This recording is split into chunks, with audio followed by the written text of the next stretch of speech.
Hello guys, Assalamu alaikum. This is Rana. Welcome to Dubai new vlog. Welcome to my new videos. Nazmul Islam Akon নামে এক ভাই আমার কাছে comment করে জানতে চেয়েছে, ভাই আরব আমিরাত দুবাইতে বিল্ডিং কনস্ট্রাকশন কাজের চাপ কেমন এবং কোনো ঝুঁকি আছে কিনা, যদি ভিডিও বানিয়ে জানাতেন সবার জন্য উপকারে আসতো। তো নাজমুল ইসলাম আকন ভাই, আপনাকে অসংখ্য ধন্যবাদ। আপনি যে বিষয়টা জানেন না, যে আরব আমিরাত দুবাইতে বিল্ডিং কনস্ট্রাকশন কাজের কিন্তু অনেক চাপ। কারণ আরব আমিরাত হচ্ছে একটা ডেভেলপ কান্ট্রি ওয়ার্ল্ডের ভিতরে। এখানে কিন্তু সব সময় প্রতিনিয়ত বড় বড় বিল্ডিং দালান হচ্ছে বা হবে, এটা খুব নর্মাল। তো আপনি জানতে চেয়েছেন যে এখানে চাপ কেমন। ভাই এখানে কিন্তু প্রচুর পরিমাণে চাপ।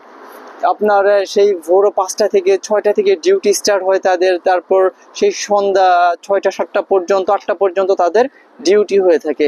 কিন্তু গরমের সিজনে তাদের 3 মাস একটু আরাম হয়। তাদের আপনার প্রায় 12 ঘন্টা ডিউটি হয়ে থাকে কোনো কোনো কোম্পানিতে, তারপর কোনো কোনো কোম্পানিতে 10 ঘন্টা, কোনো কোনো কোম্পানিতে 9 ঘন্টা বেসিক ডিউটি হয়ে থাকে প্লাস ওভারটাইম। তবে দুবাইয়ের ভিতরে যে সকল কনস্ট্রাকশন কোম্পানি আছে, সে সকল কনস্ট্রাকশন কোম্পানির ভিতরে প্রায় আপনার অনেক কনস্ট্রাকশন কোম্পানি শুধু বেসিক ডিউটি দিয়ে থাকে কনস্ট্রাকশন কাজের লাইনে। এখানে কোনো ওভারটাইম অনেক কোম্পানিতে হয়ে থাকে, আবার অনেক কোম্পানিতে হয়ে থাকে না।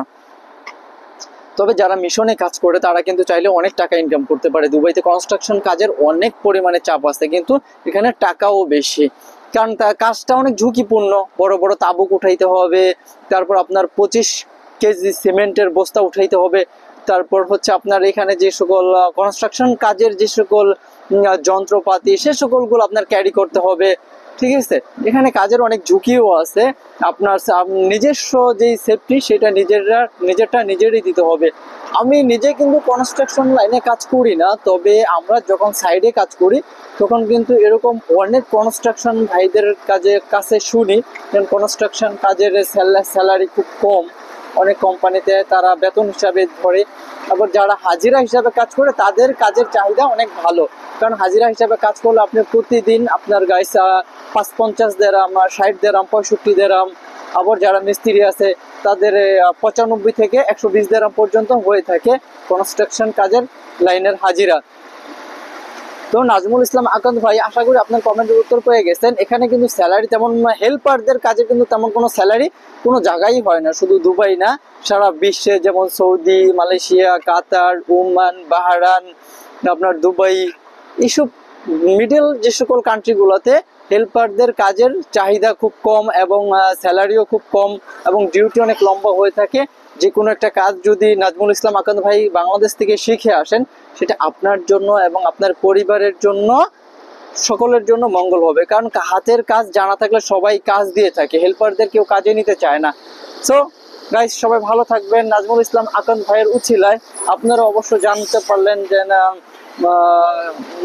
বিল্ডিং কনস্ট্রাকশন কাজের চাহিদা কেমন, এখানে ঝুঁকি আছে কিনা এবং কতটা চাপ থাকে। গাইস এখানে কিন্তু প্রচুর পরিমাণে চাপ থাকে এবং শুধু গরমের সময়টা ভালো থাকে। আর এটা ছাড়া বিল্ডিং কনস্ট্রাকশন কাজে যেগুলো রোডের ঘাটের কাজ হয়, তারা কিন্তু সব সময় রোদের ভিতরে থাকতে হয়। এরকম বড় বড় সেফটি জুতা, তারপর আপনার চশমা, তার মাথার ভিতরে কাপড় বেঁধে রাখা, অনেক কষ্ট আছে। এত ইজি না বিল্ডিং কনস্ট্রাকশন লাইনের কাজ। সো গাইস, সবাই ভালো থাকবেন।